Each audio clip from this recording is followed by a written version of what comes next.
Welcome on into another episode of the Hoop Industry Podcast ahead of March Madness. And what better way to do an episode here with myself and Neal than bring in the pride of Newcastle, Pennsylvania, a longtime MAC championship winner, Akron legend, and also one of the best sharpshooters in Pennsylvania history, Stevie McNees.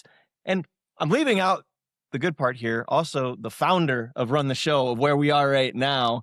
Obviously works over at the Cranberry Township part of it, but this is here in Twinsburg, Ohio. He's in town because the boys are about to get kicking off action there at Rocket Arena on Thursday. So really good to have you here, Stevie. Wow, what a intro there, Spence. Thank you. I appreciate that. No, happy to be here.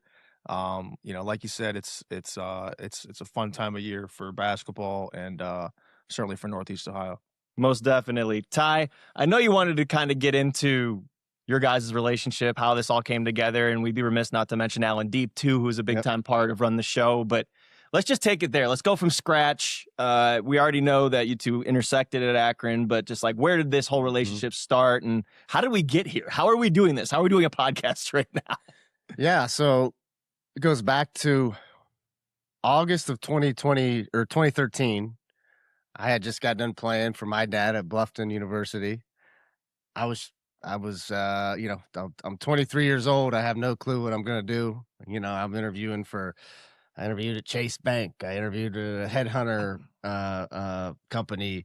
I got offered a job with Marathon Corporation. I'd be sitting in a control room for 12-hour shifts controlling a crude oil pipeline. Great job. Full benefits, nice salary. Long story short, I get offered a graduate assistant coaching job at Akron. As I've spoke on before. And, one of the first people I just kind of hit it off with when coaching at Akron, because I went out there, I didn't know anybody, obviously, my dad being a college coach, he had relationships with, you just have a network, and he knew Coach Dambrot, knew Coach Wygand. And so that's kind of how I got connected with them. But I moved out here. I didn't know anybody, nobody. Right. And so Steve was kind of the first person that I connected with out here. And I guess you could say it was my first friend when I moved out here, and we just kind of been close ever since. And, we kind of went through our coaching journeys, Steve at Akron and then at Duquesne, myself at Akron, and then with the Cavs and the Charge. And, we just kind of, us two, as well as Alan, we just kind of have a passion for, we wanted to do our own thing and control our own destiny and be creative in the basketball space. And so, 2022, we pulled the trigger and took a risk, and here we are. Most definitely. Steve, what stands out to you about Ty's basketball mind? Why was he such a good partner for a project like this, and how far you guys have taken it in such a short amount of time? Sure. I make the comment all the time that out of all my friends, he's probably the most like myself. We just grew up very similar. Both coaches' sons. My dad was a 30-year head high school coach. His dad was a, 35-plus year head college coach. And we just grew up in the same type of scene, in terms of, ball in your hand, hanging out in gyms, wanting to be like our dads, and wanting to play basketball and then coach basketball as long as we could. So, we just have a lot of synergies and chemistries as human beings. And both kind of in the same era of life, right, with young families and really trying to just take over the world, right, that type of vibe. And so we've kind of always communicated in the background of our coaching journeys about starting a business, and we've both had that kind of entrepreneurial itch. And it just kind of the time was right. We kind of collided in terms of where we were at and mentally, and again, our third partner, Alan, same type of thing, and just try to jump off the cliff together. So, in terms of him, it's just he's the perfect fit for me personally because we're family, and we're in each other's weddings and best men, and he means the world to me. And on top of that, he's unbelievably gifted and skilled at what he does. He has the ability to make players better, the ability to run a business and really do it in a way that's a lot of fun. So, for me, it was a no-brainer, man. He's my guy. He'll always be my guy. And so it's been a lot of fun this past kind of, 2.5, 3 years of doing this. Most definitely. The whole reason that we're here is we're going to talk about some memories, right? this is going to be a very niche podcast for a lot of Zips fans, a lot of Zips faithful. That's the first question I have for you, is just like, what is the environment like? What is the feeling like when you're about to step out on that floor at Rocket Arena with tons of fans from all over the conference being there? And there's just this sort of vibe and aura, something about this time of year there that I think a lot of people, maybe not even across the country, didn't realize until this year when Miami went on their huge streak, that MAC basketball is one of the funnest things, I think, at least in my opinion, that goes on in sports. Yeah. No, I think the whole mid-major, low major type magic of, hey, you got to win your tournament to get in is awesome in general. And I think one of the things that makes the MAC championship so special is so many of the teams are driving distance, and so in terms of support and following, and I've experienced other Division I conference tournaments at other places, and it's not the same magic, I think, just because of the geographic convenience of the MAC. And so when everybody can kind of hop in their car and drive 2 or 3 hours to support their team, it really adds to the energy. And in terms of Akron, we're the closest team to Cleveland, right? We're 25 minutes down the road. And so for us, we've always just been so heavily supported. And then with, in the Dambrot era, had a lot of success in terms of just, winning and, multiple games and multiple championships in a row. And you kind of start to develop that, like, hey, this is our event. And, so I think the event in general is awesome. It's has a Disney World type feel to it. And then in terms of how it applies to Akron, man, like we've just, we've produced and the people have shown out. So it's really a powerful type of energy surrounding Akron basketball in the MAC championship. There has been, what did you say, 9 straight that he was at? 9 I was a straight? part of 9 total MAC championship games. Okay. Yeah, 7 straight, and 9 total. So that was I got my money's worth in terms of the MAC tournament for sure. So played in what, 3 as a player?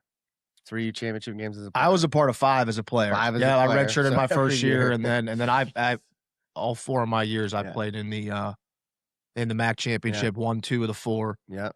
And then coached the next 2 as a grad assistant and video coordinator. And then we missed a year or 2, and then we went 2 more in a row. 16, 17. After that. So again, 9 total, 5 as a player, 4 as a coach. So do the math, Akron's won since Coach Gross has been there 3 or 4. Well, 3 probably would have been 4 with the COVID year. Yeah. They were the best team, ran the table, would have been won the regular season, would have been the 1 seed.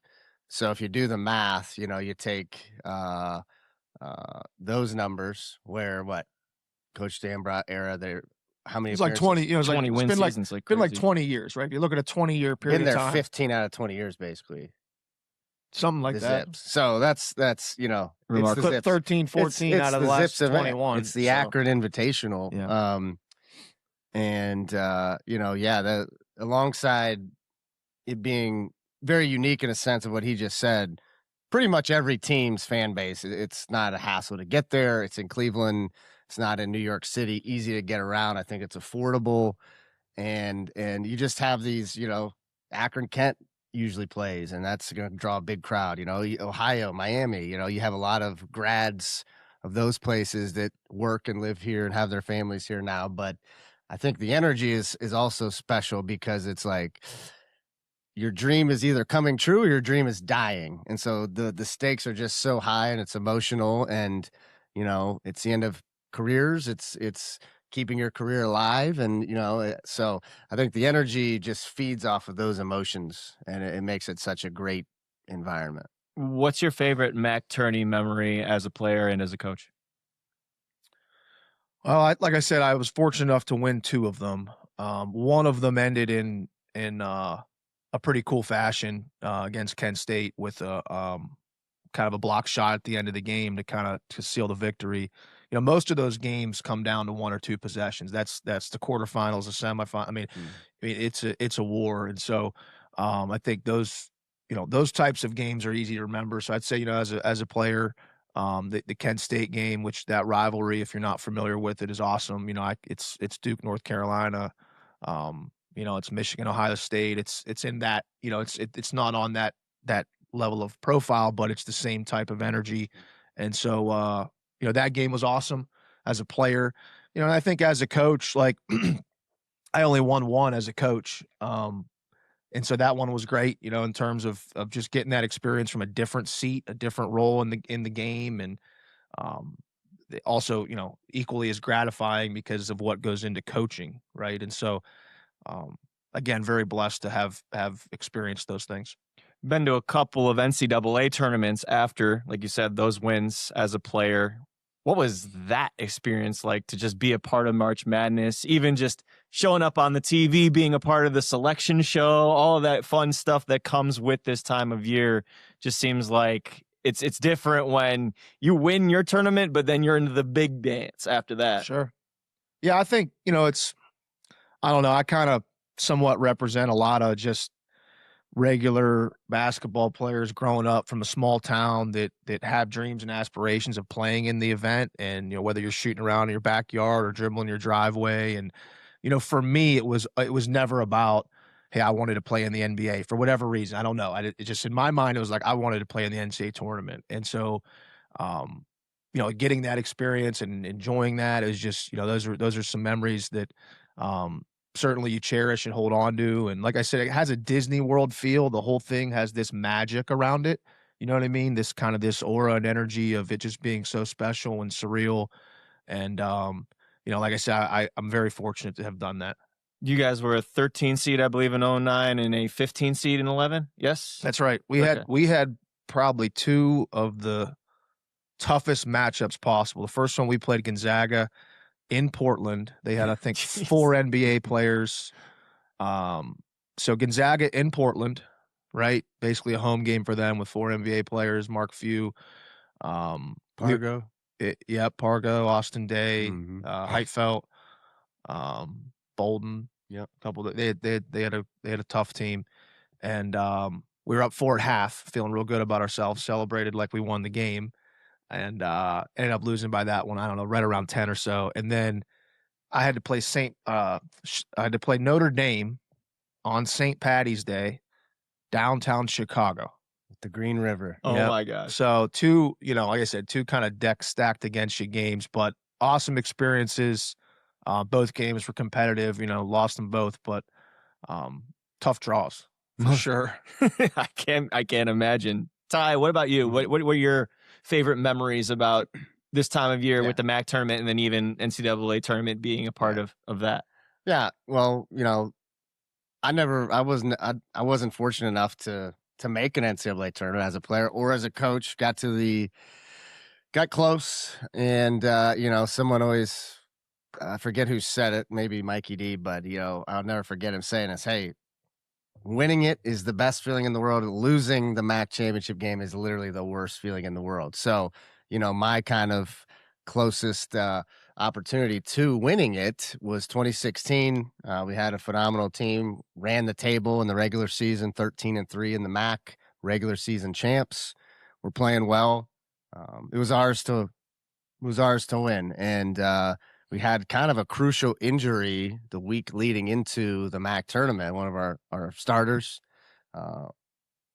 really kind of was that's what differentiated us, I think, that year in the MAC. We had 2 phenomenal post players, bigs, that nobody else had.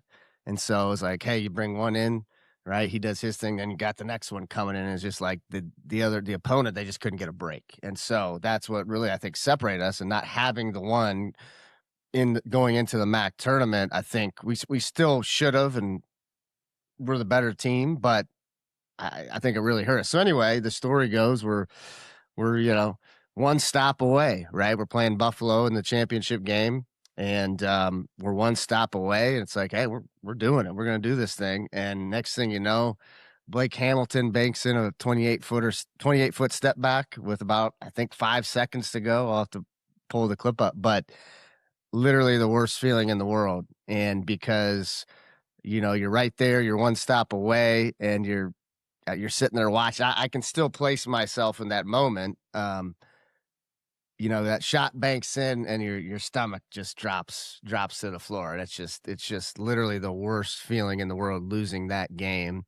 Not because, hey, you're not going to the NCAA tournament, but also it's like, you put all this, there's this build up with this group and these people and players and coaches and friends and fans, and it just comes to a screeching halt. And it's like, what now? It's done. Like, we'll never be in the locker room with this group again. Some of them will be there next year, but some won't. So that specific group will never be together again in that setting. And quite frankly, it's sad. It's so that's that's the closest I got. And it was my third year at Akron, was the video coordinator, and hey, that's how it goes. Stevie, you brought up a point earlier talking about how you love how the tournament champion gets into the tourney. Mm-hmm. My question is, especially because of supplies now, and this is a huge hot topic around the nation right now, with Miami being 31-0, literally not losing a game, despite the schedule being what it is. Should the MAC be a two-bid league this year because of that, if Akron were to win, or if someone else were to win and beat Miami in the championship game? And what do you make of the tournament champion getting into the big dance instead of the team that did most of the work during the regular season? Sure.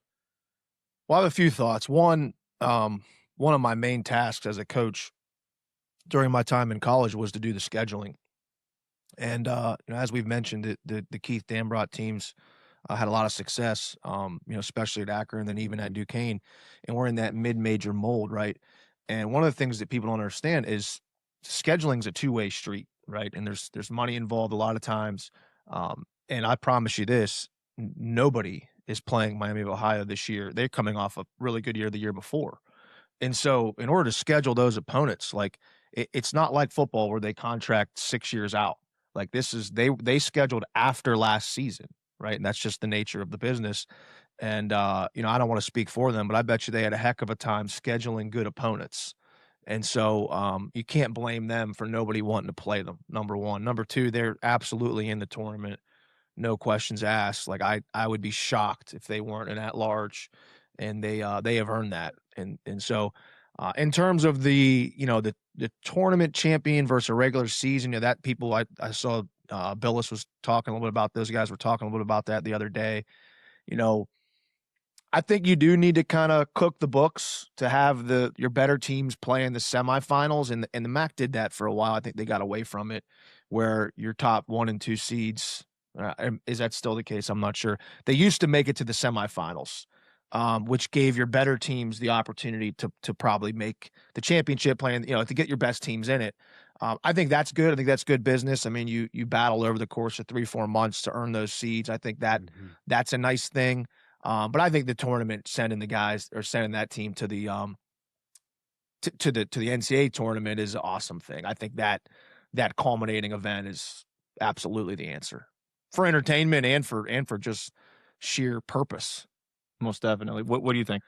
Yeah, I think, it's such a unique situation. It's never been done before, right? Correct. Like, I don't think there's been a MAC team that's finished the season I don't remember undefeated. one. And so, I think it would be bad for college basketball if they didn't get in. And what message does that send? Like, they're getting in. Now I will say, like, they can't. I think they got to make it to the championship game to really. They should still get in either way, but it's interesting. It's like, I think the scheduling piece is, it's like look at Akron. Like, it's kind of like, yeah, we can go play Purdue, the number 1 team in the country. Play them tough. You're probably not going to win that game, or I can just kind of schedule another low major that. Even those games are hard to get. Like, yeah. you got to go to the top, literally 1, 2, 3 teams in the country that don't have any fears. And then the other people that'll kind of buy you at that mid-major level are like, the Gonzagas of the world, who are the Creightons, where their league doesn't give them enough pop, and they need to schedule out of conference, top 50 teams that can, help them. And so then they look for kind of the Akrons and the Miamis and the VCUs of the world to kind of come into their building. But really, it's a very small amount of teams that would even schedule a team like Miami of Ohio heading into this year. Well, the other side of it, 2016, the last year I was part of the Akron program, we played and won at Arkansas.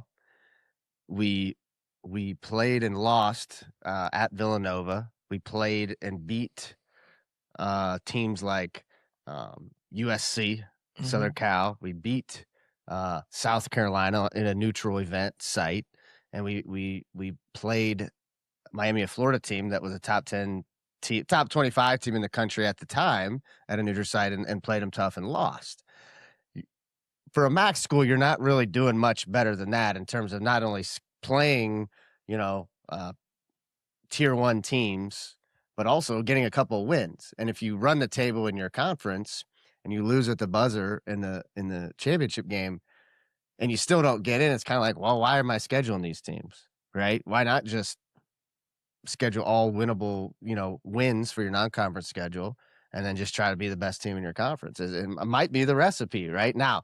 Winning every single game is obviously very hard to do, and it may never be done again. But it's an interesting juggling act. How do you approach it, right? And that's 10 years ago. How does that calculus change nowadays with NIL and the transfer portal? Are the smaller programs more dead in the water when they have those types of games because they're picking off, the big schools are picking off of some of those teams in the mid-majors? Sometimes you do have guys from high majors, power fours coming down and trying to get more playing time at mid-majors, but it feels like there's an inverse effect there as well.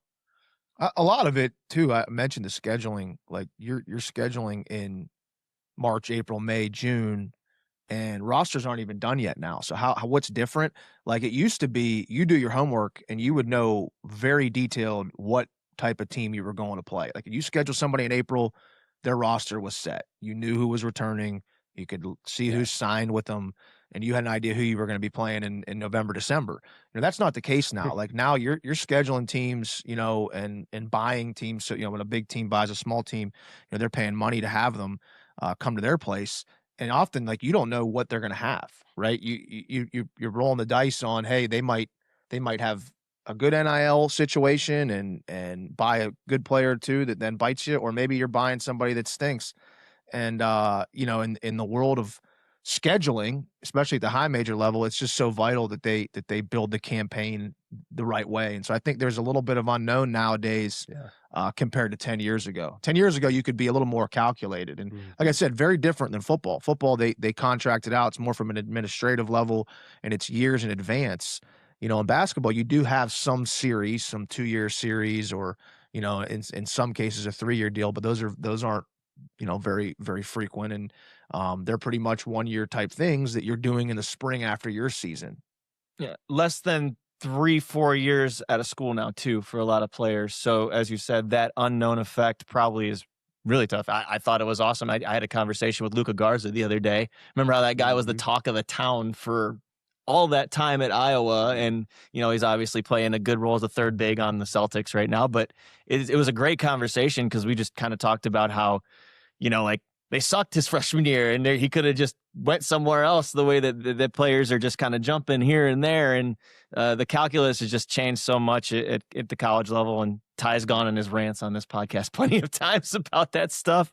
But more or less, that's a great conversation, great thoughts there. Cannot wait for the MAC tournament this weekend. It's going to be really fun. You got Miami taking on UMass, and I know the Zips, they are taking on Buffalo. And then there's, I don't remember who Kent plays, and then there's also OU in a 4-5 matchup, I want to say. Toledo. But yeah, Toledo, there you go. So it should be a good time. Wanted to gauge your thoughts because you both spent a ton of time under him, but Keith Dambrot, obviously a huge piece of your career, not only as a player, but as a coach, I'm sure as a mentor.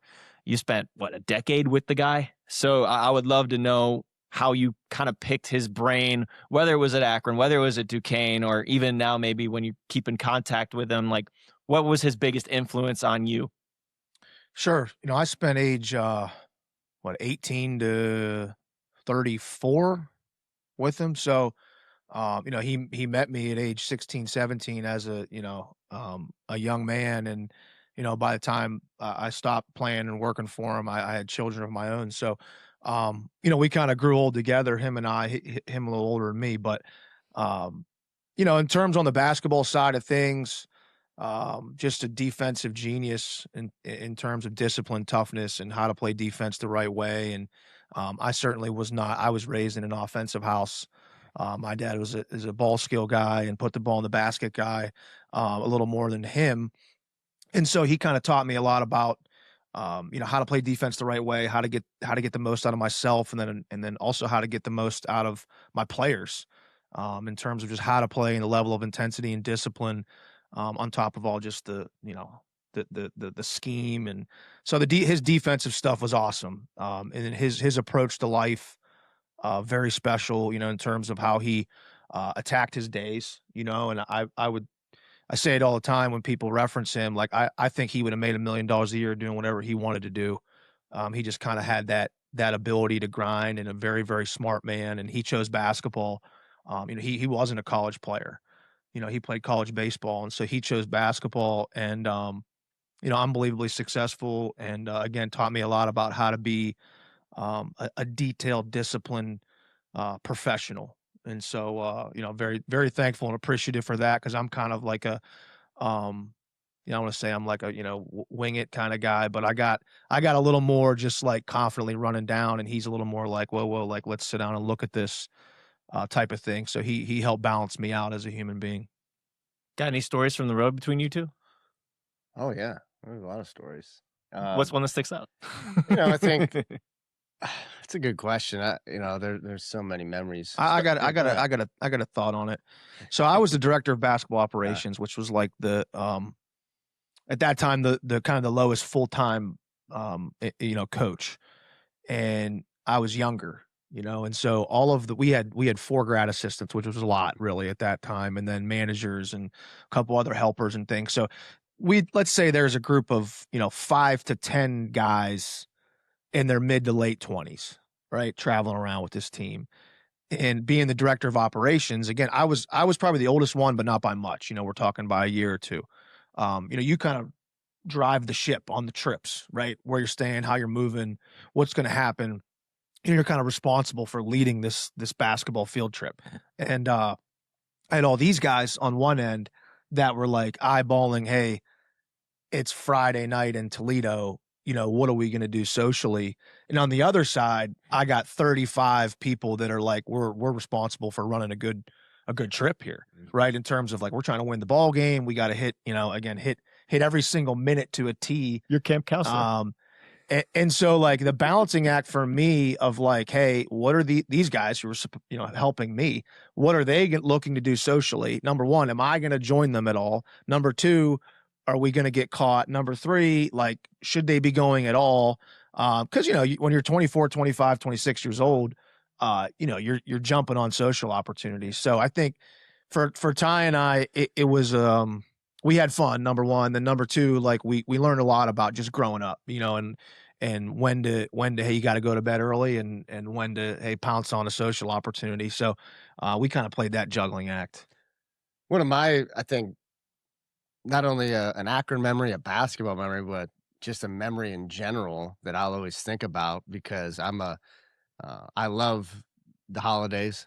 Anybody knows me, I'm a big Christmas guy.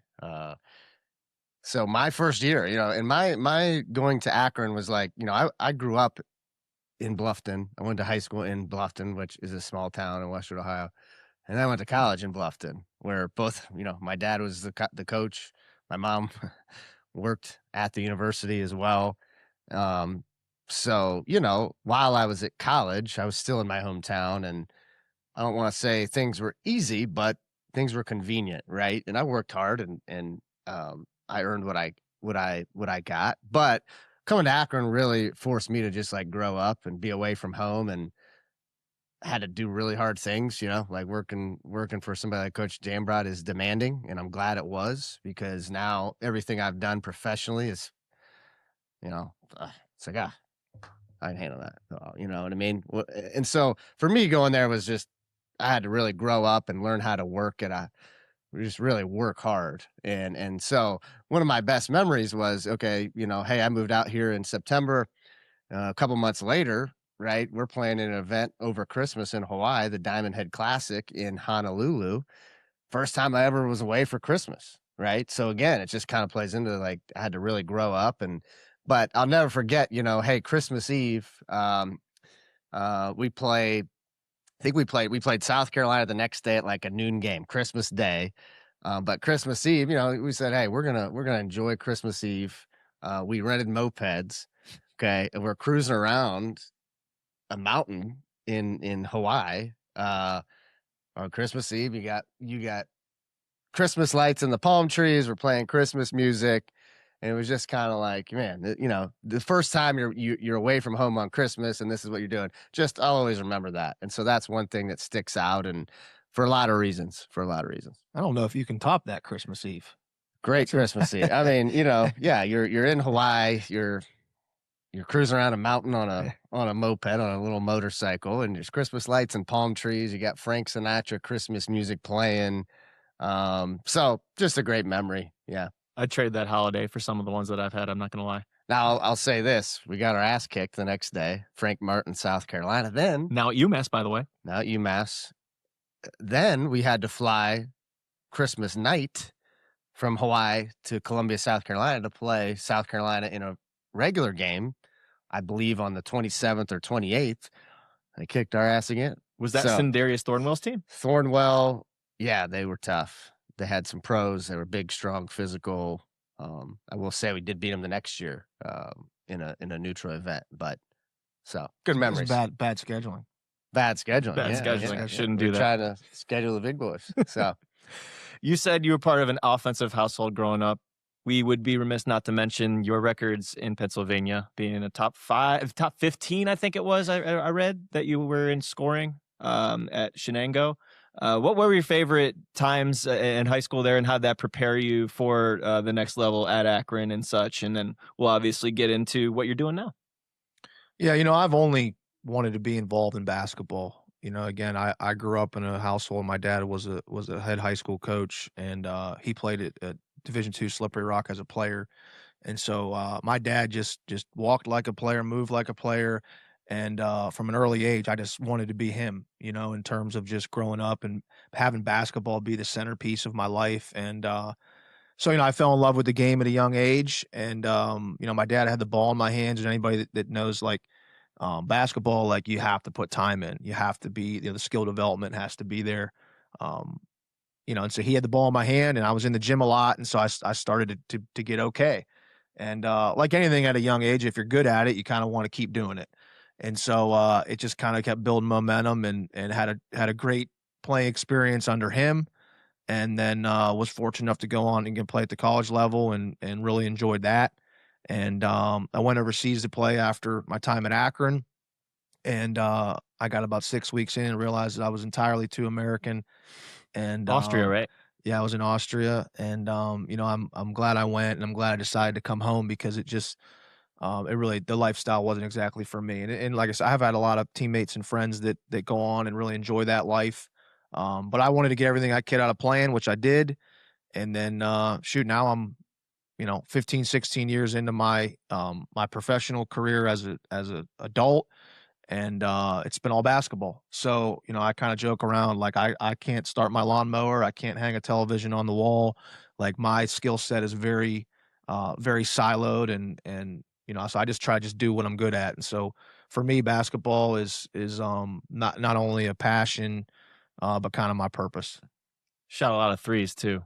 I'm a shot taker. That's You're right. a shot taker. Yeah, there's shot makers out there. That fits today's profile, no doubt, Yep. of modern basketball. Before we get out of here, let's just dig into you being at Pine-Richland, being a head coach now over there at that high school, what the experience was like for you, and, going from college to high school, the differences in coaching and what you have to do to develop players, but also focus on winning and finding that balance. Yeah. So as I mentioned, playing for my dad, I kind of have a soft spot for high school basketball and the community aspect that comes with that. And so I live in a school district called Pine-Richland. It's about 20 miles north of downtown Pittsburgh. And I have young kids. I have 3 young kids. I have a daughter, a 6-year-old daughter, and then 2 sons, one that's 4 and another one that's 7 months. And so the job opened up last spring at the high school coaching job, and I kind of had an opportunity to put my name in and take a look at it. And most of my motivation was my past, being that I played for my dad, and what a winning formula that was for my family and growing up in that scene. And the idea that I could possibly have that for me and my boys, and my daughter, it was a special opportunity. So I jumped on it. I joke around like I'm either going to be the head coach there for 19 years or 2, nothing in between. My plan is to be there to coach both my boys. And so I have 18 seasons left, and I've learned a lot in this first, 10 months. It is certainly different than coaching college basketball. It's just a different type of environment. The players are different. The parental involvement's different. That the administration moves differently.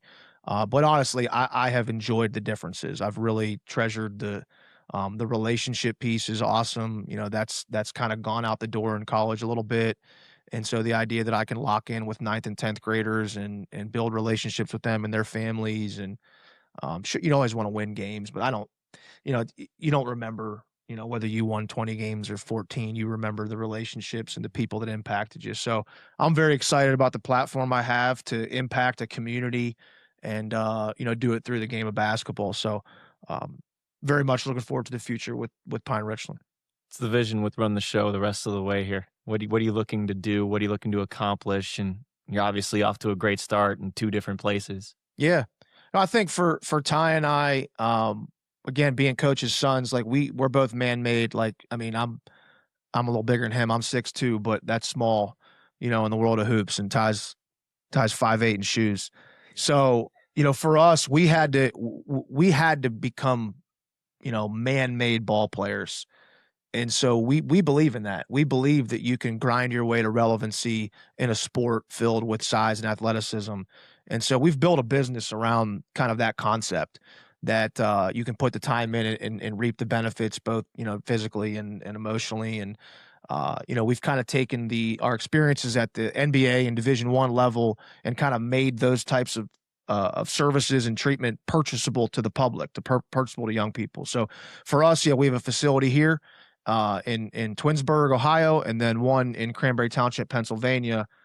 So there's 2 of them. And, our goal right now is just to keep improving our model and our craft and really servicing these areas to the fullest.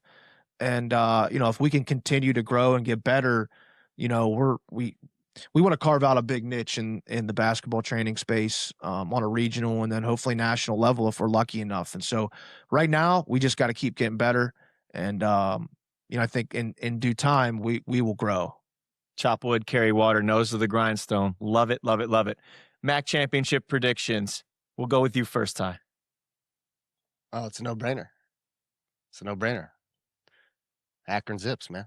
Akron Zips over Akron Miami? Zips, I think it's going to come down to kind of like last year, right? Come down to a couple Great possessions. game, by the way. And, I fully confident that the Zips will get it done. Love both teams, love both coaches, Miami and Akron, but I think it's going to be Akron, Miami. And listen, I got to go with the Zips in a close one.